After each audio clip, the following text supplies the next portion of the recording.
Leaving the scene of an accident in Indiana.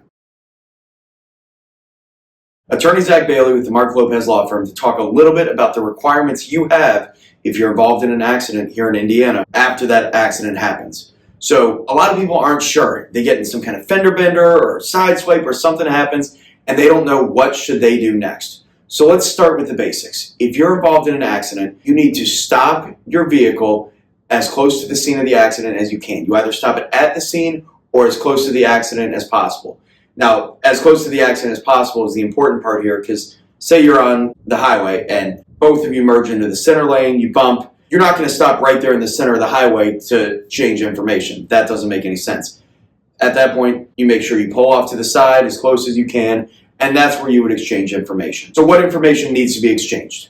You need to stay at the scene long enough to exchange your name, address, and the registration number of the vehicle, as well as showing your driver's license to someone else involved in the vehicle. That could be the driver of the other vehicle, a passenger of the other vehicle, or if someone else comes to help, you can show them your driver's license as well.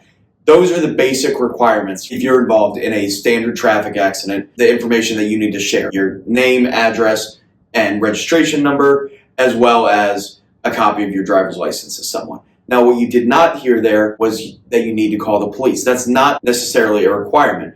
It is in some cases, though, and we'll touch on that here next. If the accident results in injury or death of another person, the operator of the vehicle does need to stick around and provide reasonable assistance as directed by a law enforcement officer or 911 personnel. So if they tell you you need to help, you need to stay there and help out as they direct you. After the accident, as soon as possible, you need to report the accident to the police or make sure that someone else reports the accident to the police department, a county sheriff, someone along those lines, or a 911 operator. If there's someone injured in the accident, you need to make sure you report it. Now, what if someone isn't in the vehicle? If you hit an unattended vehicle, a parked car, something like that. Say you're in a Meijer parking lot, something along those lines. Take reasonable steps to notify the owner in charge of that vehicle or the property damage, if it's not a vehicle, if it's something else, and let them know what has happened.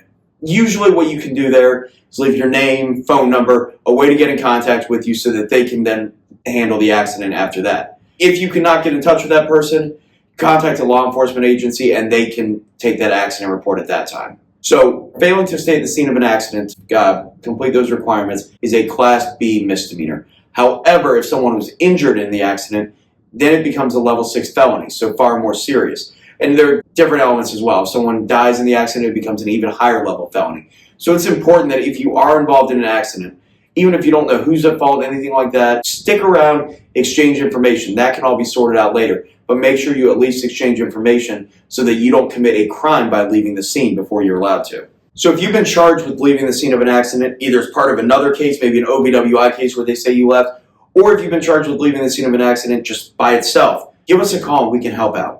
Or if you have any questions about it, we can answer them. 317-632-3642. And remember, always plead the fifth.